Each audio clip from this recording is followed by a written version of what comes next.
Bonjour à tous et bienvenue sur Mosaïque Cristal. Le site verrier de Meisenthal est en pleine restructuration. Les travaux sont loin d'être finis, mais la première tranche a déjà été inaugurée. On vous réserve un focus en fin d'émission pour voir les premières réalisations et écouter les phrases clés qui ont été prononcées lors de l'inauguration. Avant cela, on fera le point sur les aides pour le maintien à domicile des seniors. Ce sera avec notre invité Nicolas Rondel. Bonjour. Bonjour Julia. Et merci de participer à cette émission. Vous êtes conseiller technique de l'association Camel et donc à ce titre vous allez pouvoir nous donner plein de conseils. Marie-Morgane a de multiples fonctions aujourd'hui. Coucou. Salut.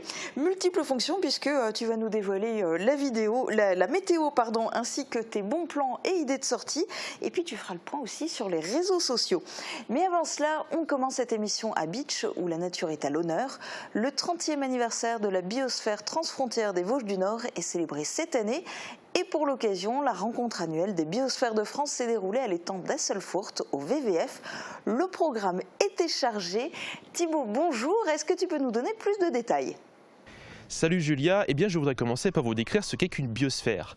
Une biosphère, c'est une région reconnue par l'UNESCO qui s'est engagée à mettre en œuvre des objectifs concernant le développement durable. Il s'agit aussi de concilier la protection de la nature avec le développement économique et social. La rencontre annuelle de cette année, du 21 au 24 octobre, s'est déclinée en débats, animations, soirées et sorties sur le terrain. Le but était de former des idées et de faire des projets.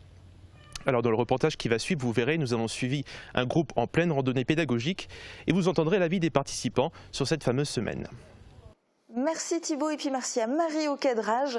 On revient donc vers vous dans quelques instants. Voici d'abord un aperçu de l'actu du jour.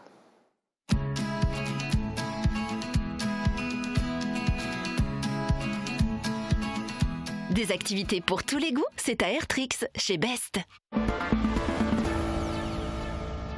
Voie navigable de France remet à neuf l'écluse 29 de Velferdin à hauteur de 500 000 €. Une grosse partie est allouée au remplacement des portes amont et aval qui n'étaient plus étanches. Les travaux démarrés mi-octobre devraient se terminer pour la période des fêtes. Tous les 2 ans, des opérations de maintenance sont réalisées sur ces écluses. 2 jours et 2 nuits d'exercice militaire à Beach Camp. Tirs de mortier, tirs réels, libération d'otages, débarquement en hélicoptère. Plus de 150 soldats d'infanterie de la 7e brigade blindée participent à ces entraînements. Cela leur permet de se préparer à d'éventuelles opérations, cette fois-ci bien réelles sur le terrain. L'association Une Rose Un Espoir de Vousvillers s'élargit de 4 nouveaux membres et prépare déjà sa prochaine collecte. Grâce aux ventes de 25 000 roses en avril dernier, 75 000 € ont été reversés à la Ligue de Moselle contre le cancer. Nouvelle édition les 25 et 26 avril prochains. 8 mois de préparation seront nécessaires. Le couple Hullard de Putelange manque de peu le podium de la meilleure boulangerie de France. Propulsés d'abord en finale régionale, ils ont participé à la finale nationale avec 8 autres candidats. Un très beau parcours pour ces passionnés, ils terminent tout de même parmi les 6 meilleures boulangeries de France.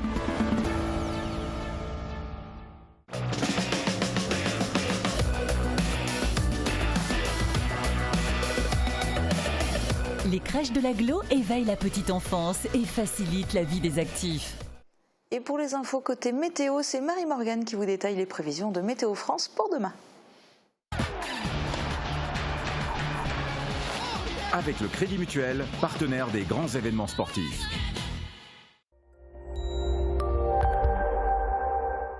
Demain, les nuages seront encore nombreux en début de journée. Comme aujourd'hui, ils laisseront place ensuite aux éclaircies. Le soleil sera bien présent en fin de journée. Les températures maximales seront comprises entre 14 et 16 degrés. Demain, nous serons le vendredi 25 octobre et ce sera la Saint-Enguerrand. Les journées sont de plus en plus courtes. Le soleil nous accompagnera de 8h08 à 18h23. Et avec le soleil, les belles couleurs de l'automne sont mises en avant. C'est l'automne aussi dans la décoration de nos téléspectateurs. Robert Flaman nous envoie aujourd'hui une photo de la décoration de Romy à Tétin-sur-Nier. Merci à vous et vous aussi n'hésitez pas à nous envoyer vos images par mail ou sur Facebook.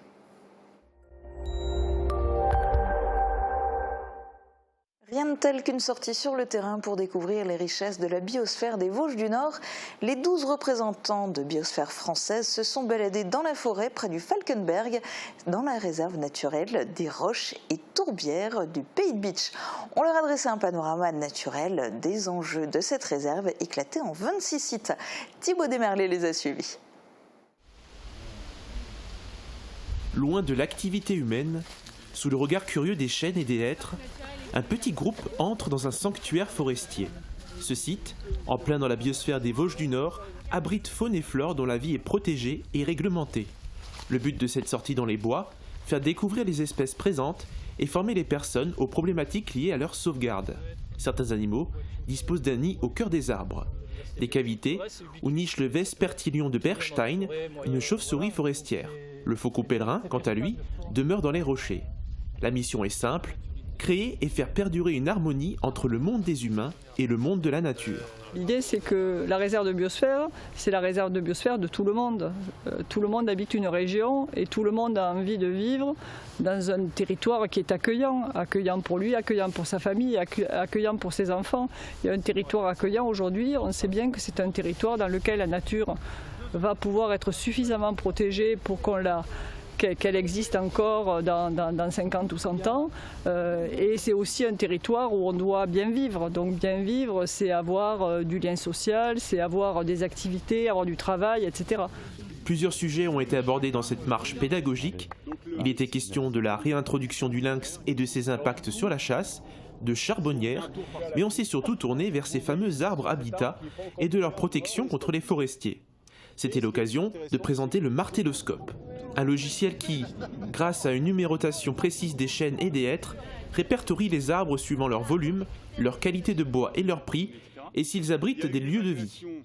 Et s'il y en a, pour cause écologique, personne ne peut abattre ces arbres maison. Il s'agit de la responsabilité de chacun. On essaie de convaincre, un parc ne décide de rien, c'est les habitants, les élus qui doivent décider, mais on est là pour les épauler, pour les aider à travailler entre guillemets dans ce qu'on appellerait le développement durable. Il est désormais temps de quitter le sanctuaire et laisser la nature suivre son cours. Les 30 ans de la réserve de biosphère transfrontalière ont inspiré un large panel d'animations et d'activités. Ce matin, c'était l'heure du bilan pour les participants qui se sont retrouvés au VVF de Bitche pour un débriefing avec les organisateurs. Et c'était l'occasion pour Marie Luf de leur demander pourquoi ils sont venus et quels enseignements ils retiendront. Pourquoi est-ce que vous participez à ces quelques journées dans le pays de Bitche ? Alors, je suis à la fois chargée de mission au comité national du MAP France, donc, qui gère les 14 réserves de biosphère françaises. Et puis, je suis aussi vice-présidente de l'association COMAB, qui est une association de jeunes engagés pour le programme MAB en France. Je suis représentante de la réserve de biosphère des Cévennes, qui est portée par un parc national. Et qu'aujourd'hui, cette semaine, c'était les rencontres des réserves de biosphère de France, qui est une petite famille très originale et diversifiée qui regroupe des gestionnaires d'espaces naturels très variés en matière de statut et des chercheurs qui composent à eux tous l'association MAP France. Moi, je viens au titre de la réserve de biosphère de Guadeloupe. Il se trouve que le parc des Vosges est également une réserve de biosphère.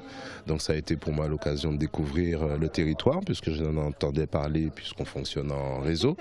Mais venir sur place, rencontrer les collègues, voir le territoire, c'est une autre expérience. Ce qu'on cherche surtout, c'est à partager nos expériences, nos situations, nos contextes avec les acteurs des territoires. Déjà nous, en termes de professionnels, ça nous permet de nous rencontrer tous les ans. Mais l'intérêt aussi de ces rencontres, c'est d'associer au maximum les habitants. Alors dans les Vosges du Nord, ils l'ont un petit peu fait. Je pense que dans la réserve biosphère de Guadeloupe, l'année prochaine, ça se fera également.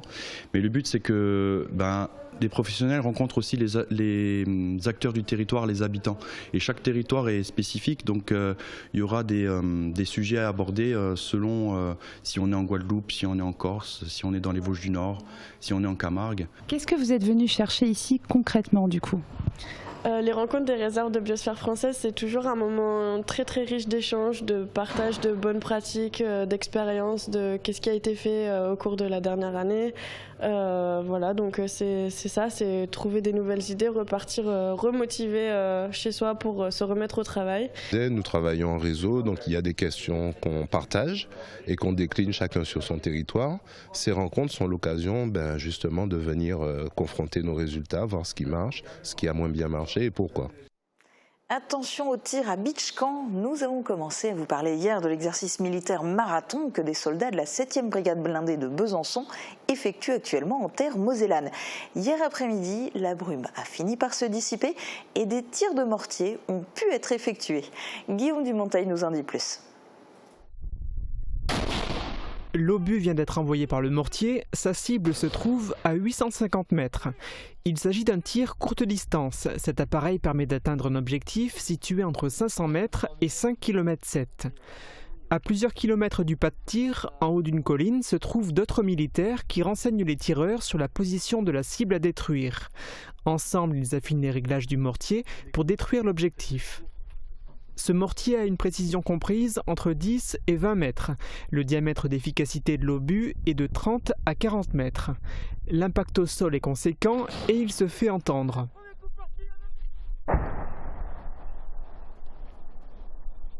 L'exercice de réglage de mortier est une des 4 épreuves imposées aux 156 militaires de la 7e brigade blindée. Durant les 2 nuits et 2 jours que dure ce rallye, ils sont également notés sur leur capacité à interroger un prisonnier, à courir et à effectuer des tirs à balles réelles avec différentes armes, mitrailleuses, fusils à lunettes, fusils d'assaut et pistolets. Cet exercice sera riche de renseignements sur plusieurs points. D'abord la coopération interarmes, puisqu'au sein de ces sections, on a mis des éléments de guidage aérien. Et ensuite, toutes les capacités de ces sections. Donc des capacités d'infiltration en terrain ennemi, des capacités de tir, des capacités également à renseigner. La 7e BB réalise un exercice similaire tous les 18 mois. Ils essaient de changer de lieu pour apporter de la nouveauté. C'est la première fois qu'il se déroule à Beach. La région de Beach est particulièrement favorable parce qu'elle présente un terrain très complexe et que le camp de Beach présente aussi des bonnes possibilités en tir. Donc on peut faire une partie de l'exercice à l'extérieur du camp en terrain libre et la partie tir sur le camp. Ça permet de faire des scénarios de 48 heures qui sont assez denses. Et difficile aussi compte tenu de la topographie du camp de Beach. Chaque régiment dispose de 42 heures pour effectuer l'ensemble des exercices demandés. Le dernier groupe a débuté hier à 18 h et terminera demain à midi. Les 3 régiments ne se croisent pas sur le terrain, mais ils sont en compétition pour obtenir les meilleures notes. Place à la culture maintenant avec des événements spécifiquement dédiés aux jeunes. Les étudiants de l'Université de Lorraine et de l'INSPE ont droit eux aussi à leur programmation culturelle à Sarreguemines. Pour cette fin d'année, quelques rendez-vous ont été programmés. Par exemple, une performance audiovisuelle adaptée de la BD Humain, La Roya est un fleuve, le 20 novembre à midi. Autre date, le 3 décembre aura lieu une conférence sur les risques d'une consommation excessive d'alcool et ce sera en présence d'un psychiatre addictologue. Ces événements sont proposés en partenariat avec la Casque et le service culturel de l'université. Dernièrement, les étudiants ont aussi pu découvrir le château de Malbrouck. La présidente d'une association étudiante nous en dit plus.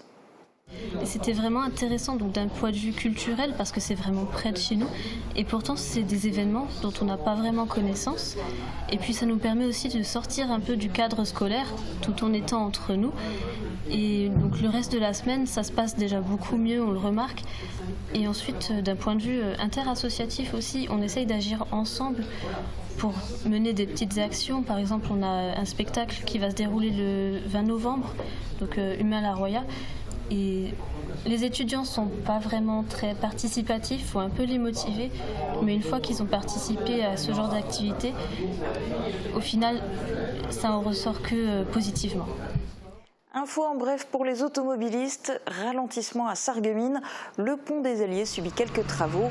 Il s'agit d'une amélioration du réseau de distribution d'eau potable qui se traduit par le changement de la vanne devenue vétuste. Le coût s'élève à 90 000 €. La circulation est perturbée car réduite à une seule voie sur le pont.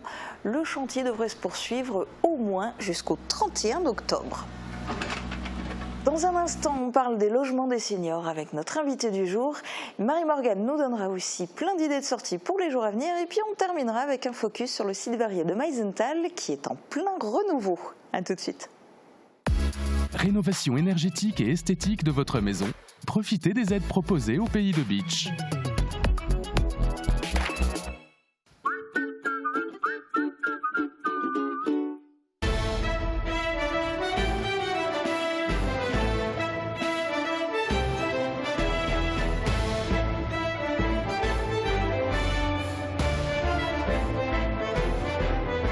À l'abordage chez Best du 26 octobre au 2 novembre. Ouverture exceptionnelle le vendredi 1er novembre. Fleur Crêpes à Rohrbach-les-Beach, c'est l'excellence pour vos fleurs. Sous nos serres, découvrez un large choix de fleurs et plantes pour la décoration de vos jardins, balcons et balconnières. Nos chrysanthèmes vous attendent pour passer une belle Toussaint. Choisissez le meilleur pour vos fleurs. Choisissez Fleur Crêpes. En octobre, AV Santé se met au rose. Toute l'équipe participe à l'opération Octobre Rose, en soutien à toutes les femmes qui luttent contre un cancer du sein. Tout le mois, une réduction de 20% sera appliquée sur notre gamme de lingerie adaptée. Nous proposons aussi des prothèses mammaires ainsi que des soins pour la chimiothérapie. AVS Santé, notre métier, vous accompagner. À l'Intermarché des faïenceries, c'est la passion du frais qui prime. Votre magasin défend l'art du fait maison et met l'accent sur une production française et même locale. Avec ses arrivages quotidiens, le poissonnier guidera vos choix culinaires. Les amoureux du terroir goûteront nos fromages AOP, sans parler de la sélection de notre équipe boucherie, le bœuf AOP charolais ou le porc Label Rouge, le tout travaillé de façon artisanale. Intermarché des faïenceries, la passion du frais. Toutes les tendances déco sont chez Pink, saison par saison. Et pour toutes les occasions, votre paradis déco vous accueille sur plus de 1000 mètres carrés. Venez chez nous. En plus, le parking est gratuit à l'arrière du magasin. Pink, à Sarrebruck, à côté de l'Europa Galerie.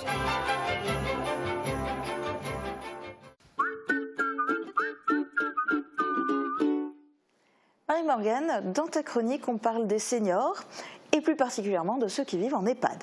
C'est ça, il y a quelques jours, on s'est rendu à l'EHPAD Les Sources à Montbronn et on y a rencontré Chloé Schwartz. C'est une animatrice passionnée qui met beaucoup de cœur à travailler aux côtés des résidents. Et je voulais revenir sur les réactions qu'a suscité le reportage. Hélène a commenté « Bravo madame de s'occuper aussi bien de nos aînés ». On a aussi un commentaire de Catherine « Bravo à cette jeune demoiselle, on voit qu'elle fait ça avec le cœur, chapeau ». Sabrina a écrit « Chloé, je suis fière de toi et contente que tu aies trouvé ce que tu voulais faire. Ton humanité et ta générosité au service de nos anciens, nos parents, nos grands-parents, bravo à toi, tu forces le respect ». Et on a aussi reçu un commentaire de Sylvie qui est secrétaire à l'EHPAD Le Pavillon du Soleil à Beyronne.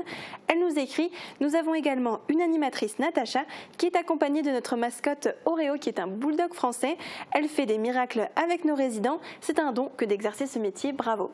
Merci Marie-Morgane. Notre invité fait lui des miracles côté logement. En tout cas, c'est ce que tout le monde espère, c'est ce que tout le monde attend de vous. Nicolas Rondel, l'association Camel, c'est le collectif pour l'amélioration énergétique du logement. Concrètement, ça s'adresse à qui ?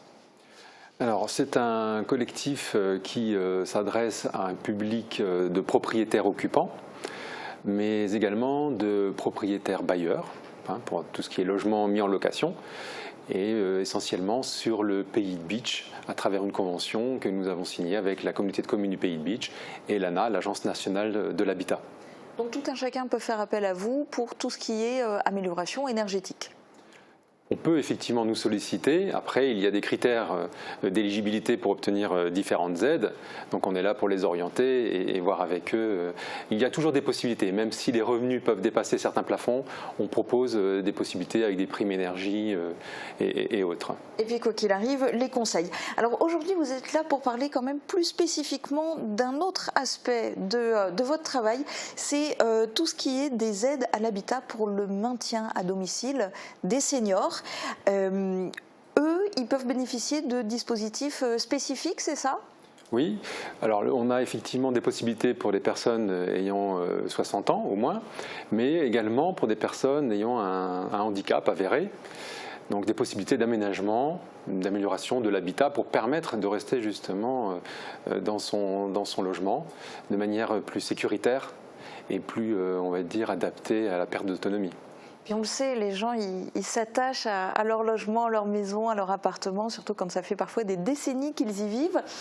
Mais ce ne sont des logements qui ne sont pas forcément idéaux quand on se retrouve à avoir soit tout d'un coup un handicap, soit avec la vieillesse et parfois la perte d'autonomie. C'est pas toujours évident. Quels sont les types de travaux qui peuvent s'avérer nécessaires? Parce que selon les logements, je suppose que c'est très variable. Oui, tout à fait.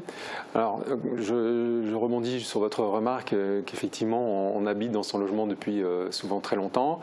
C'est souvent même des maisons familiales. Et on ne se voyant pas vieillir, on ne voit pas que finalement son logement devient inadapté.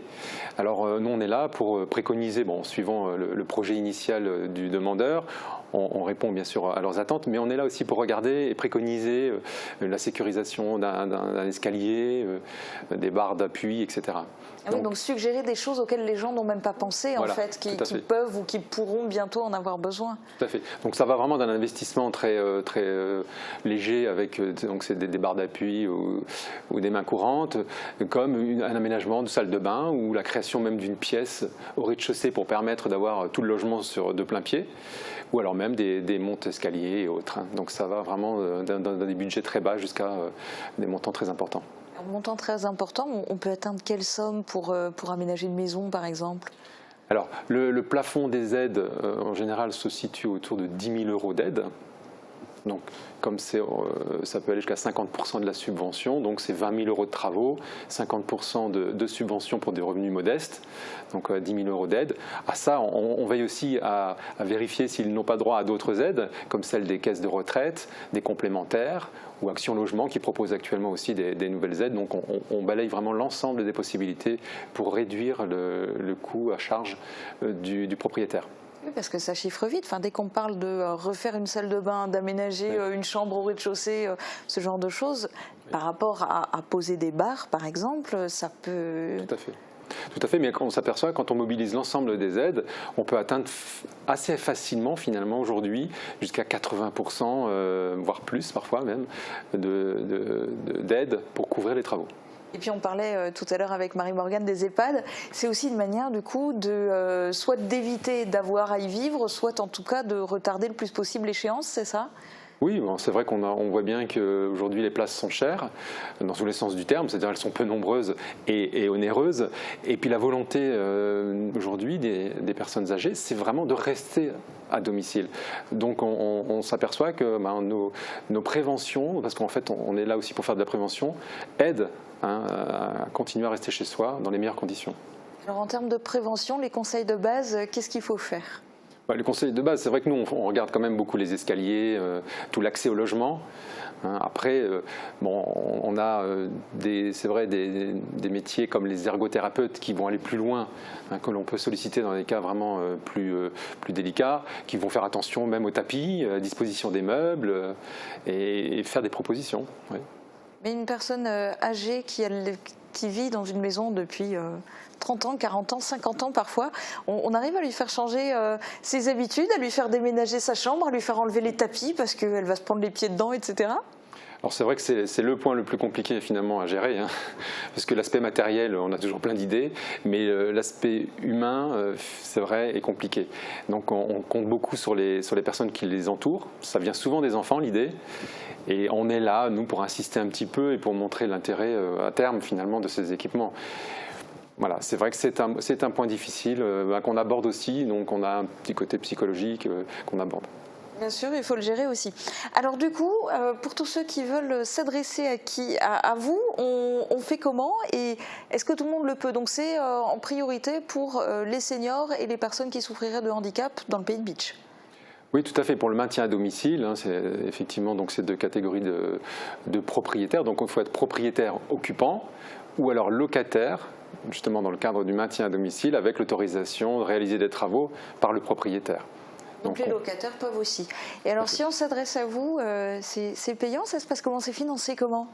Alors, on a une prise en charge de notre prestation par l'Agence nationale de l'habitat. Donc notre prestation est couverte à 100%. Et donc on ne coûte rien aux demandeurs. Voilà, donc il y a le numéro de téléphone aussi et l'adresse mail qui sont affichés. Merci beaucoup d'avoir participé à cette émission. Et puis on va le dire aussi que pour une première prise de contact et pour de premières informations, eh bien rendez-vous à tous mardi 5 novembre de 14h à 16h à la salle multimédia de la CCPB, donc la communauté de communes, à Bitche pour un ciné-débat. C'est ouvert à tous et puis en plus des seniors concernés, eh bien les aidants sont particulièrement bienvenus. On passe maintenant à la chronique des sorties et Marie-Morgane, que nous proposes-tu? Alors on va évidemment démarrer avec une sortie sur le thème d'Halloween et on va frissonner à la citadelle de Bitche avec les couloirs de l'effroi. Est-ce que vous serez assez courageux pour vous glisser dans les souterrains de la citadelle et découvrir le tout nouveau parcours composé de 17 univers différents? Si oui, attention, la réservation est obligatoire via le site www.citadelle-beach.com et les places partent très vite.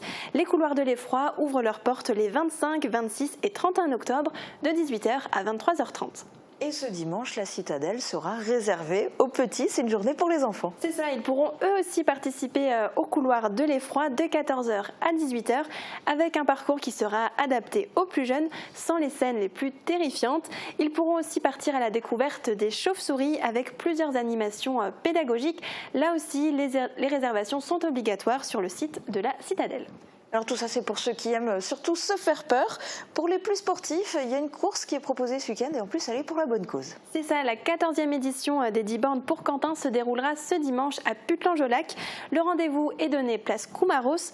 2 boucles seront à parcourir. Vous pourrez notamment passer par l'étang du Velchauf. Les inscriptions seront possibles le matin dès 8h45 au gymnase à côté du centre d'animation culturelle. Le prix est de 10 € qui seront reversés à l'association pour Quentin. Et puis pour se détendre, pourquoi pas gagner des belles choses aussi. Toi, tu proposes de jouer au loto. C'est ça, c'est la Joyeuse Pétanque de Roulin qui l'organise. Ce sera ce samedi à l'espace culturel et sportif à la place du marché. L'ouverture des portes se fera à 18h30 et le loto débutera à 19h30. Il y aura de nombreux lots à gagner, alors pourquoi pas tenter votre chance. Les renseignements et les réservations au 06 02 65 51 42. L'hiver approche, la saison des Allgemeiner Platttheater commence ce week-end. Et oui, la troupe présentera cette année la pièce Cola, Cash und Kaugummi. C'est l'histoire d'une nouvelle gérante d'une auberge qui souhaite attirer les touristes. Elle voudrait moderniser le site et y installer un centre aquatique. Encore une fois, les situations hilarantes vont se succéder. Et la première date, ce sera ce samedi à Stirin-Vendel. Le dimanche 3 novembre, elle se produira à Putlange-au-Lac. Puis du 15 au 23 novembre, au Casino des Faïenceries à Sarreguemines. Les billets sont en vente à l'office de tourisme de Sarreguemines. Et pour finir, tu nous proposes de faire un bond dans le passé pour une soirée vintage. Oui, alors attention, ce ne sera pas ce week-end, mais le samedi 2 novembre, le FC Rohrbach-Binin organise pour la première fois une soirée vintage. Le rendez-vous est donné à la salle des fêtes de Binin à partir de 19h. L'orchestre Déclic animera la soirée. Il y aura de la déco vintage et une exposition de Vespa. Le club de foot vous invite évidemment à vous mettre en tenue dans le thème de la soirée. Le coût de l'entrée avec le repas est de 23 €. Réservation au 06 83 95 35 54. Merci Marie-Morgane, plein de belles idées. On reste dans le Pays de Bitche pour notre focus. Tout juste 1 an et demi après la pose de la première pierre, les élus ont inauguré la première tranche des travaux de transformation du site verrier de Meisenthal. Une étape marquante de ce vaste projet qui comprend l'extension du Centre international d'art verrier avec notamment un nouvel atelier de soufflage et puis une nouvelle salle, une nouvelle boîte noire. C'est une salle de spectacle de 340 places assises ou 730 debout avec une scène mobile, biface et modulable qui peut permettre d'accueillir 3000 spectateurs. À terme, l'ensemble comprendra aussi une extension des espaces d'exposition du musée du Verre. L'ensemble du projet devrait s'élever à 12 millions d'euros, dont 65% de subventions. L'État, la région Grand Est et le département de la Moselle financent chacun 3 millions. La fondation Bettencourt-Schuller a octroyé une subvention d'un peu plus de 450 000 € et l'ADEME finance un peu plus de 80 000. Le reste est à la charge du maître d'œuvre, la CCPB, communauté de communes du Pays de Bitche. Tous les partenaires étaient réunis pour l'inauguration. Je vous propose d'écouter ou réécouter les phrases clés qui ont été prononcées. Focus sur le renouveau du site verrier de Meisenthal. Vous ne rêvez pas, vous êtes bien à Meisenthal. Spectaculaire, n'est-ce pas, cette salle? Je voudrais essentiellement une nouvelle fois remercier les grands financeurs sans lesquels cette ambitieuse opération n'aurait jamais pu être réalisée. Grâce à vous, l'histoire, la belle histoire de notre site verrier de Meisenthal va encore durer longtemps, de manière à montrer à tous ce qu'on a été capable de faire ici, à rappeler aussi cette formidable aventure humaine que cela a été au fil du temps, à montrer aussi l'excellence dont on a fait preuve ici autrefois pour travailler le verre. Ces mêmes bénévoles, rejoints par d'autres, eh bien, ils se sont dit pourquoi pas aussi refaire fonctionner des fours, retravailler le verre, et c'est ce qu'ils ont fait en créant le Centre international de l'art verrier, le CIAV. Parallèlement à cette aventure, eh bien, d'autres bénévoles intéressés, eux, par l'art contemporain, par la musique actuelle, par les arts et le théâtre de rue, eh bien, ont créé une association, le CADAM, qui a investi, elle aussi, le site verrier, et plus précisément la halle verrière dans laquelle on se trouve en ce moment même. Et petit à petit, grâce à leur travail de fond, eh bien, ils ont constitué aujourd'hui un espace culturel qui est reconnu par tous, avec une programmation culturelle riche et variée. Grâce à ces bénévoles, ce site verrier a donc connu un renouveau, et aujourd'hui, grâce à l'aide des grands financeurs et de notre mécène privé, eh bien, notre site verrier va pouvoir encore rentrer dans une nouvelle dimension. La meilleure façon d'imaginer l'avenir, c'est d'être fier de ses racines et de notre histoire commune. Et je crois que tout s'est organisé autour de ce musée, de cette organisation ensuite qui a permis évidemment très rapidement dans les années 90 de pouvoir engager les premiers travaux, les premières réalisations et très rapidement une première production.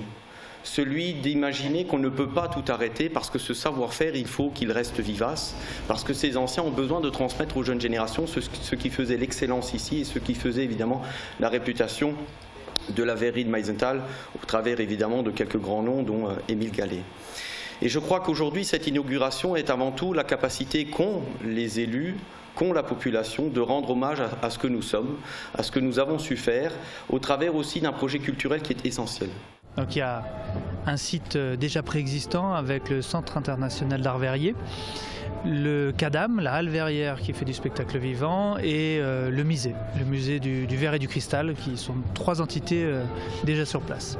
Et nous on est intervenus donc après sur ce terreau déjà fertile où on devait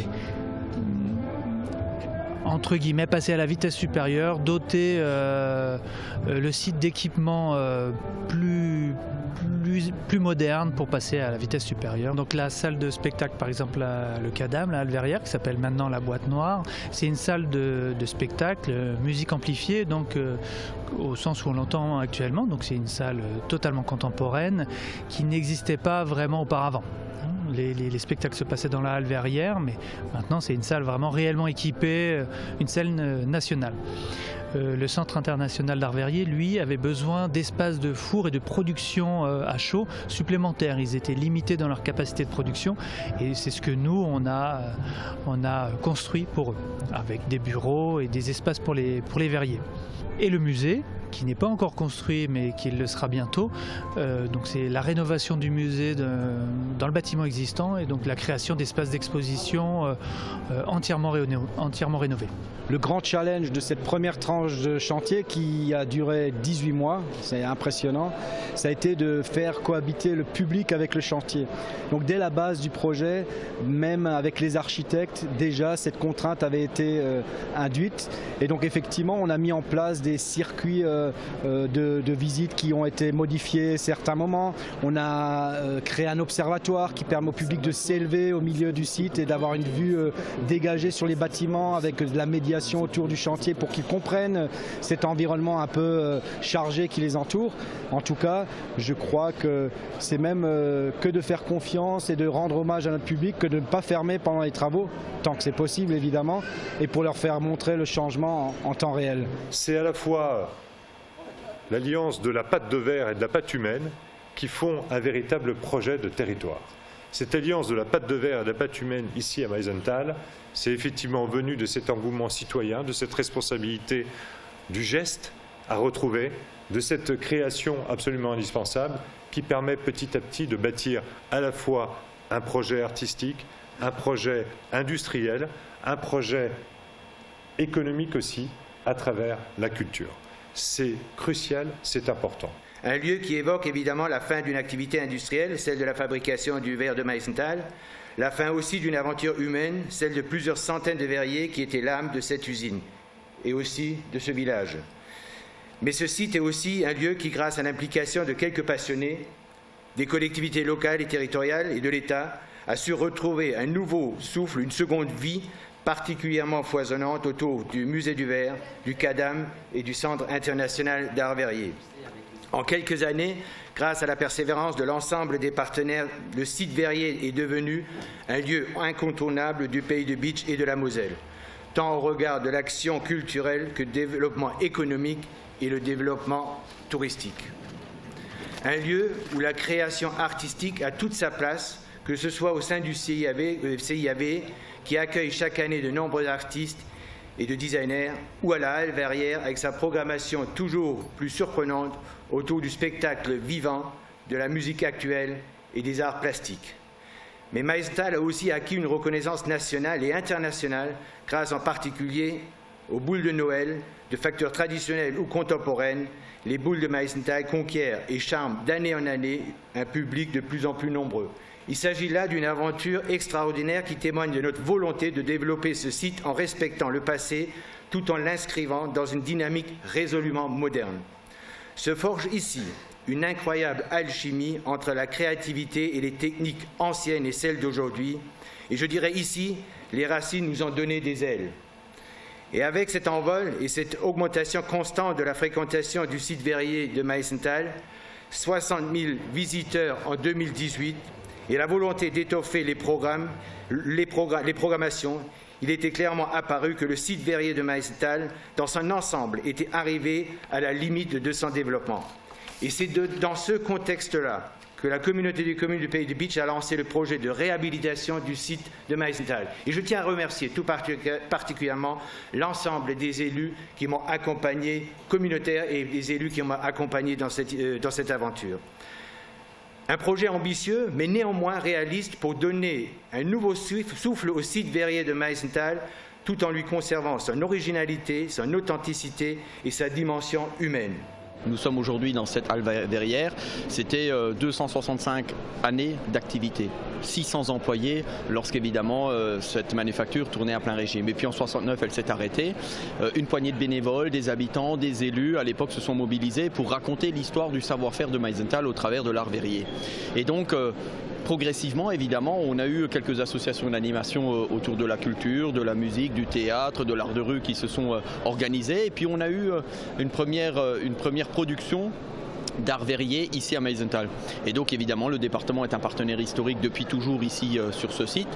Et puis en 2014 il y a eu cette grande restructuration et évidemment le département a apporté sa contribution parce que c'est à la fois de l'attractivité, c'est des emplois, c'est une capacité architecturale évidemment qui mérite de faire le déplacement parce que c'est évidemment aussi d'un point de vue touristique très intéressant. Et puis il y a le contenu, la boule de Meisenthal, ce savoir-faire, 25 verriers qui aujourd'hui œuvrent évidemment ici sur ce site avec le CADAM qui est un collectif artistique qui organise un certain nombre d'animations. Et puis surtout le site verrier, c'est aujourd'hui aussi de la culture, c'est de l'art, c'est du loisir, c'est cette capacité de la jeune et de la moins jeune génération de se retrouver pour des moments festifs. Et qu'aujourd'hui, après avoir ressuscité un peu le site, nous allons devoir avoir un troisième souffle à donner, c'est quel accueil du public, quelle installation hôtelière, comment est-ce que à partir d'une activité culturelle, d'une activité artistique, on recrée une vraie dynamique économique et donc de la valeur, des emplois, des gens qui restent sur le lieu, leur habitation. C'est ça l'objectif qui est le mien. Aujourd'hui, c'est forcément un sentiment de plaisir assez intense qu'on vit collectivement ici, les élus, les partenaires du site verrier, toutes les personnes qui de près ou de loin ont œuvré sur ce chantier parce que faut se rendre compte, cette usine s'est éteinte il y a exactement 50 ans, en 1969. 230 salariés au chômage, beaucoup de ressentiments et rien ne laissait présager d'un quelconque second souffle. Et c'était sans compter sur la vivacité, la ténacité, la pugnacité de bénévoles, d'amoureux du patrimoine qui ont d'abord créé ce musée, le centre d'art verrier, puis ce projet culturel dans la halle. Et puis le plaisir aujourd'hui, c'est de se dire que tout ça n'a pas été fait pour rien. On a bricolé avec des morceaux de ficelle, avec pas grand-chose. On a prouvé notre capacité à rassembler du public, à proposer des choses qui ont du sens. Le public a suivi. Aujourd'hui, il ne suffisait plus que l'écran aux normes, confortable, nous permettant de continuer à écrire cette belle histoire. Et donc voilà, première tranche sur 3, acte 1. À bientôt pour les prochains actes.